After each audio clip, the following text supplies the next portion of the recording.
come in, sir? Good morning, sir.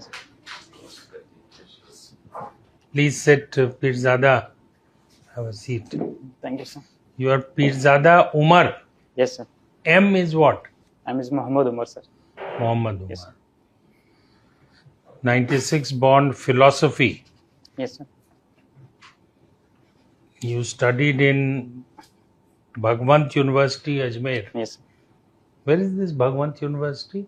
Sir, it is in... Is it well known? Not very well known, but for the electronics and communication, it is considered to be good university in Good Rajasthan. university. Yes, So since you had to opt for this, you thought you'll come. But in Jammu Kashmir, you don't have good universities? Yes, sir. We do have very good universities, but through AIEEE, I had opted only for 4 universities. Back then, also the situation was not that good in Kashmir. So my preference after the Kashmir was to go to a place which is known to at least family, and Ajmer was the place which is known to most of the family members. Therefore, I opted for that. So it was a good experience. Yes, sir. Indeed.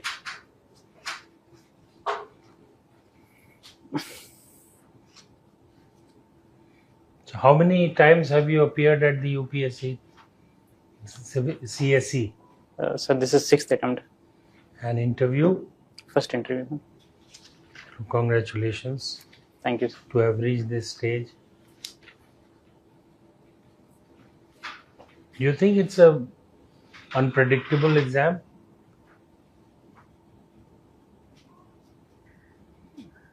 Yes, sir. To some extent, I do think that it is unpredictable, given the competition, also the evolution of the exam. Little louder. Yes, sir. I do think that because of the competition, also because of the evolution of the exam and the process, there is element of uncertainty also which is associated with this exam.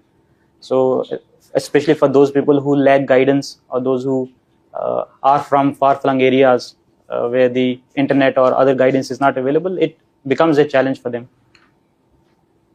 Okay. Do you know anything about Kashmir Shaivism?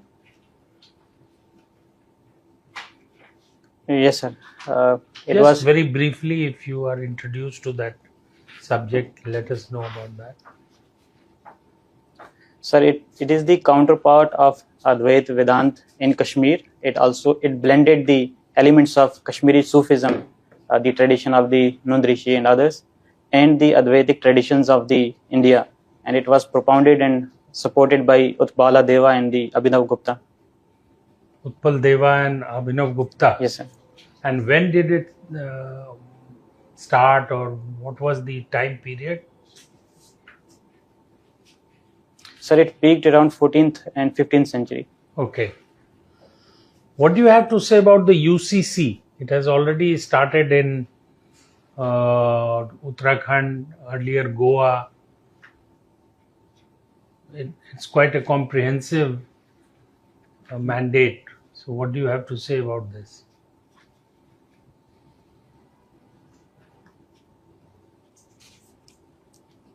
Sir, I believe it was long due. It was very important for the country, not only for the country, but also for the rights of the women.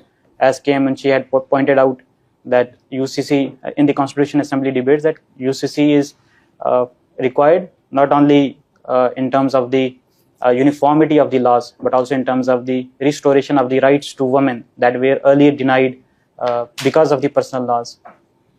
But do you think it will bring about national integration?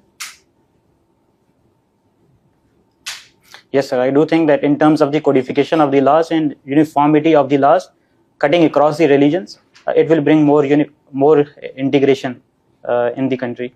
Does it also have some mandate on live-in relationships? Yes, Uttarakhand government came up with this UCC rules that were notified recently. Under it, 16-page form has to be filled in case of the registration of the live-in relationship. One is with respect to the registration.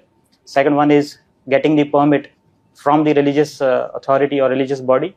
Third one is with respect to providing the details regarding the early relationship or also termination of the relationship, which will be also publicly available to the administration as well as the citizen. What are your personal views on this issue? Live-in relationship and interfaith marriages.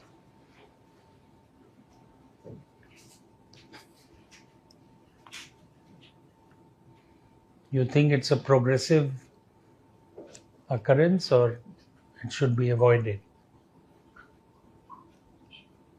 Sir, I believe as the societies are evolving, emerging forms of relationship are also seen. Also, it provides more autonomy to the woman. So my personal view is it is progressive, but we also need to regulate it, because in some of the cases the rights of the woman were trampled, and we also had the Aftab Poonawala case where the woman was killed. So where was this? Here in Delhi. Did it happen in Delhi? Not sure. I'm not exactly sure, sir. Okay. Who, according to you, was the greatest Western philosopher?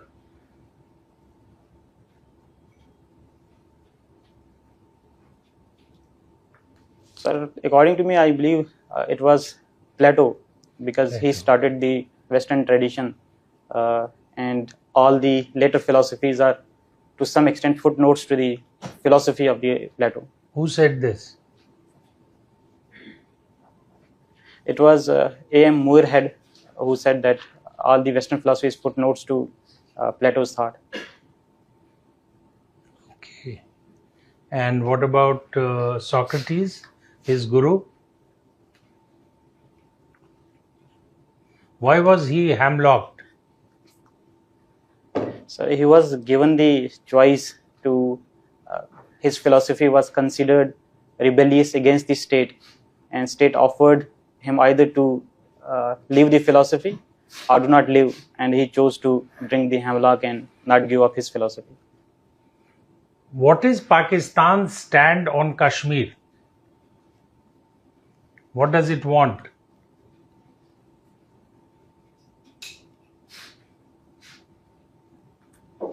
So Pakistan had always occupied our territory. The Pakistan occupied Jammu and Kashmir, and it has advocated this ideology that the whole Kashmir belongs to it, which is uncontested, and also on what basis did it claim? Was there some historical basis or something? Sir, as far as I remember, it was the UN resolution which had said that with the bilateral resolution, the issue of Kashmir should be resolved. So he supports that. Pakistan backs that. Okay. And your hobbies are watching cosmology videos. Yes, sir. And column writing. Yes, sir. What is cosmology videos? Sir, cosmology is the Cosmos. Yes, sir. The Milky Way. Yes, sir. There's a news item today that one asteroid is almost going to hit the Earth. Have you read that? It's the size of a football field, and the scientists are observing it. Of course, it's not going to happen tomorrow, but then these things are taken into account. Are you aware of the asteroids? Sir, I'm not aware of this particular asteroid, but there are many asteroids in the asteroid belt which do not pose the nearby threat, but there are chances that in the distant future that some asteroids may come near the atmosphere of Earth or may come and fall on Earth. Some people have expressed that people should be sent and colonized. Mars should be colonized. Do you think it's a harebrained idea, or is it doable?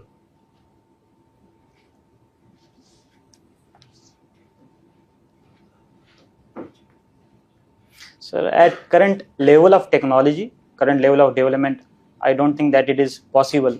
But in the near future, with the advancement of the science and the scientific explorations, I think it is possible. Some of the theorists have also proposed that we need to warm the planet. Okay, And thank you. thanks. Professor Gautam. Yes, your optional is philosophy. Yes, sir. So tell me what skills you obtained after studying philosophy which will help you in your civil services duties.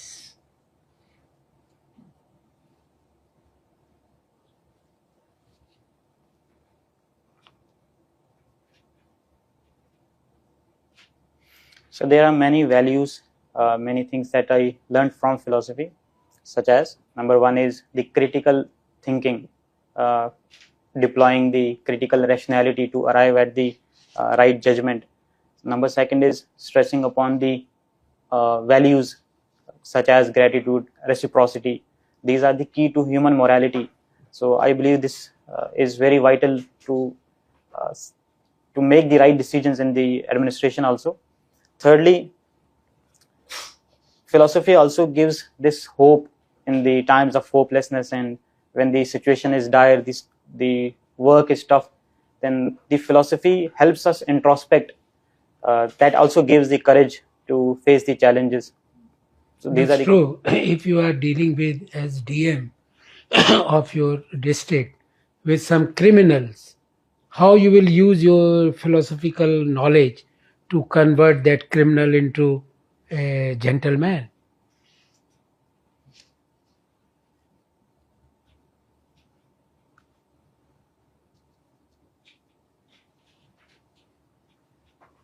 So I believe I would take clue from the great philosopher Buddha, his story about the Angulimala when he came to him and he was also a criminal.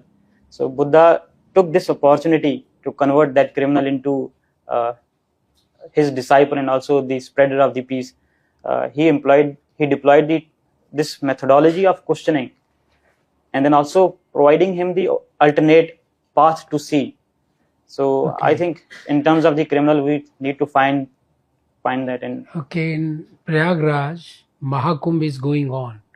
Is there any, relationship with the philosophical ideas of Mahakumbh? Will it really help the society in changing the mindset or thinking or criminal attitude, you can say, whatever you feel, any one aspect? yes, sir, I do believe these gatherings, they provide opportunity for people to introspect and also see the communitarian aspect of the humans. We are social, and we see it is in our this communal reciprocal feelings that we also give up the narrow thinking and Okay. embrace the diversity. You did your BTech in electronics and communication engineering. Yes, sir. You tell me any electronic item about which you can give us the details regarding composition. Which electronic item you are using maximum in your everyday life? So maximum is the mobile phone which we So use. what are the components? Have you ever done any practical by dismantling the mobile? So I did dismantle.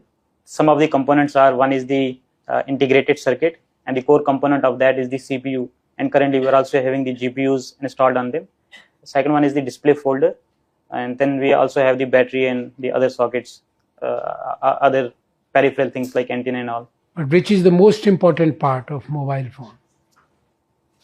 It is the integrated circuit which has the CPU.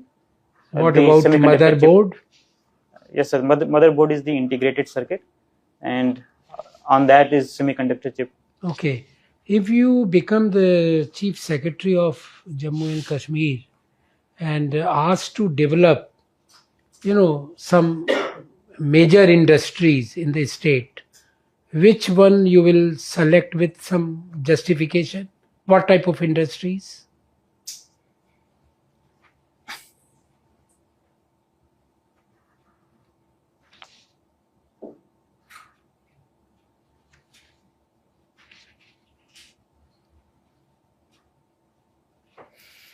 Sir, I believe because the potential for the agripreneurship is very high in Jammu and Kashmir. So a combination of the manufacturing and the agriculture sector would be the thing that I would focus on. But there we have only forest, so tourism is the only one industry. So apart from that, some pharmaceutical companies are also being encouraged. So what are the reasons for that? Why farmers? Why not heavy manufacturing units?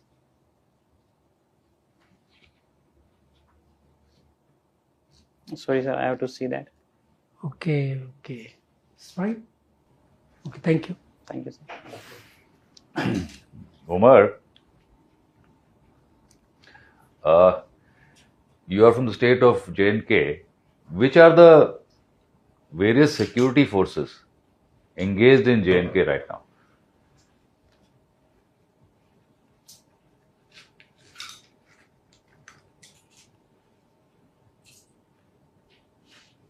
So currently we have at the borders, the Indian Army is securing the borders, and then in the interiors we have the Central Armed Forces, which includes the CRPF, which is guarding the Srinagar and the other districts, including the Baramulla and my district Kupwara headquarters. Thirdly, we have also CISF, which is guarding the airport, Srinagar airport, and then we also have the police forces, Jammu and Kashmir Police Force, which is guarding that. And BSF is also deployed in the border regions, including ours. It's good. What is the difference between the borders in the Jammu region and the Kashmir region?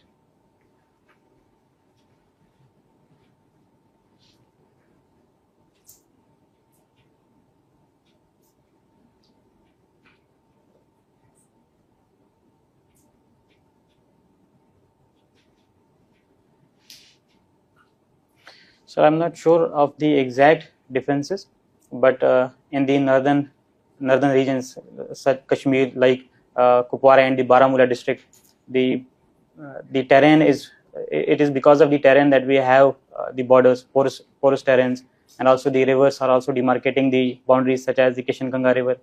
Whereas in the Jammu region, it is comparatively more on the plain side. And the hilly topography is comparatively of lesser altitude than that of the Kashmir. Okay.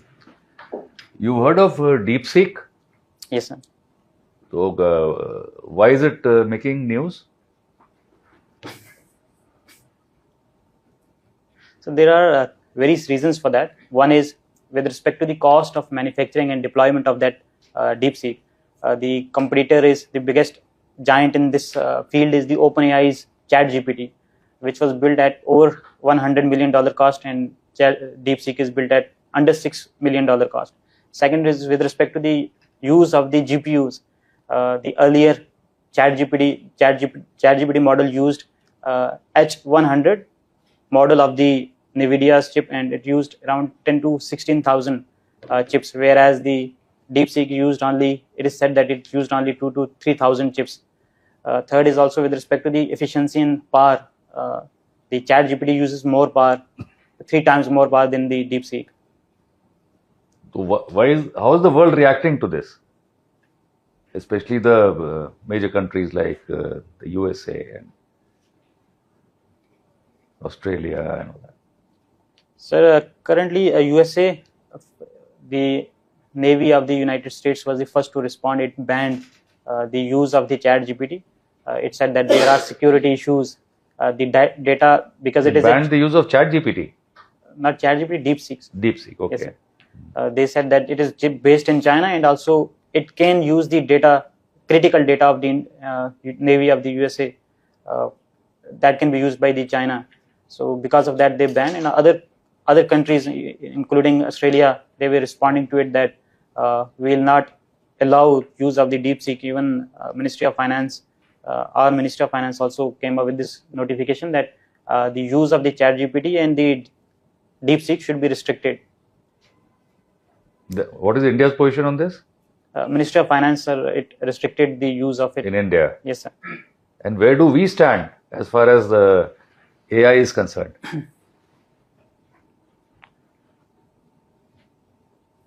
Sir, I believe we were comparatively late starters in this. We came up with the India AI mission, and we also had constituted a committee, V Koti committee, to study the impact and how AI should be deployed in India.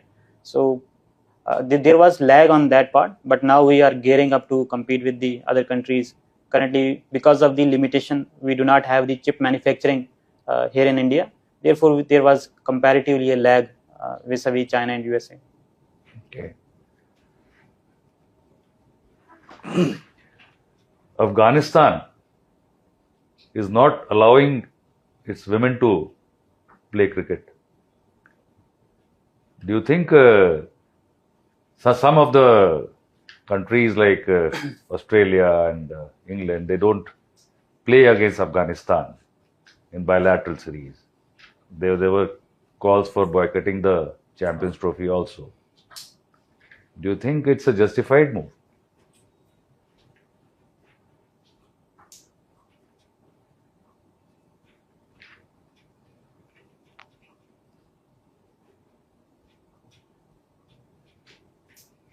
Sir, I believe it is upon the teams that play against the Afghanistan to decide what priorities they have.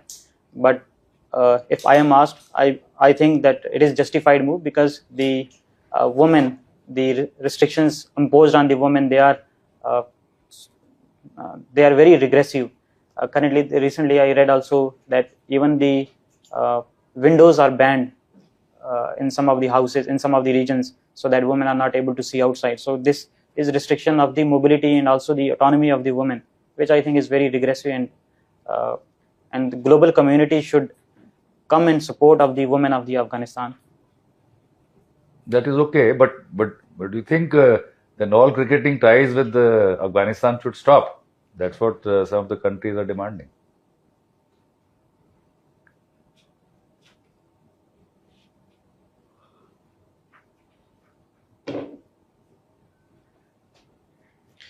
Sir, I don't think that it will have more utility.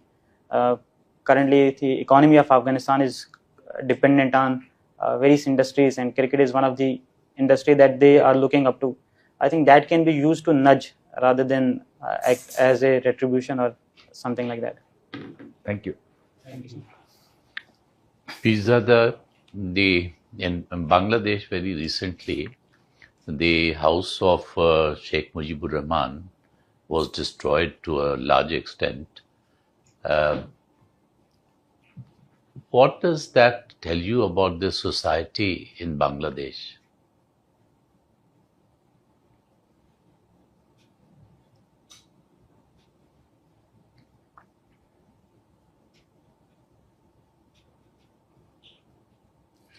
Sir, I think the countries, those who have shown respect to their leaders, those who founded the countries, those ideals should be cherished. It is also support.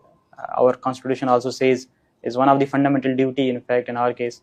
So I think those countries who miss out on that, in the long run, they do not receive the dividend of their leadership, the envisioned leadership. So in terms of the society, I think it would be too generalistic if I make opinion on the society. There are some sections in that society which had caused this burning of the house. So I think adequate steps should be taken against them, given that they have they have destroyed a thing that should have been the museum for the later generations to see.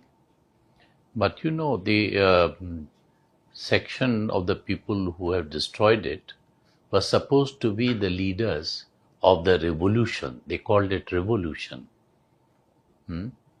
And they raised voice against the so-called fascism of Sheikh Hasina. Now, what do you make out of these developments as to the nature of that section which has been so active post departure of Sheikh Hasina?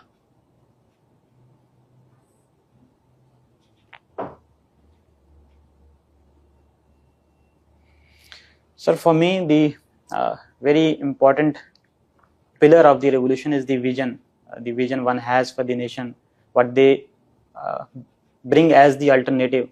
But in case of the Bangladesh, we have not seen that attractive alternative being provided till now, such as after the fall of the Hasina government, the atrocities against minorities, they peaked, they spiked. So to the extent of the vision of the people, I think I wouldn't say that it is too narrow, but I would also not agree that they have a vision for the country, a vision that would take the Bangladesh forward into the future. Now, they mentioned that the interim government was required to conduct the elections. And since Sheikh Hasina didn't agree to have an interim government, that is why there was opposition by BNP. They boycotted the election and so on and so forth. Now, if we consider that, then what should have been the role of this so-called interim regime? Are they going by the constitution of Bangladesh?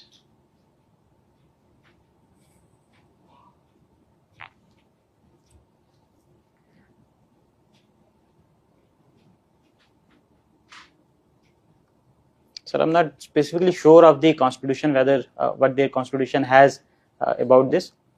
But the role of the interim government was twofold. One, to bring back the peace and law and order situation which had disrupted after the fall of the Hasina government. And second one was also to conduct the elections, free and fair elections, so that the other parties come and compete and win the majority, win the popular mandate. On that front, I think law and order situation comparatively has been normalized. Comparatively, it is better. But on the front of the elections, I think they need to do more. As far as the signs of the elections are concerned, the Foreign Secretary of Bangladesh, he also in yesterday's article he pointed out that in this year the elections won't be possible, so they are looking up to the next year now. Okay, thank you very much. Thank you, sir. Mr. Peerzada, please step out. We'll call you back. Thank you, sir.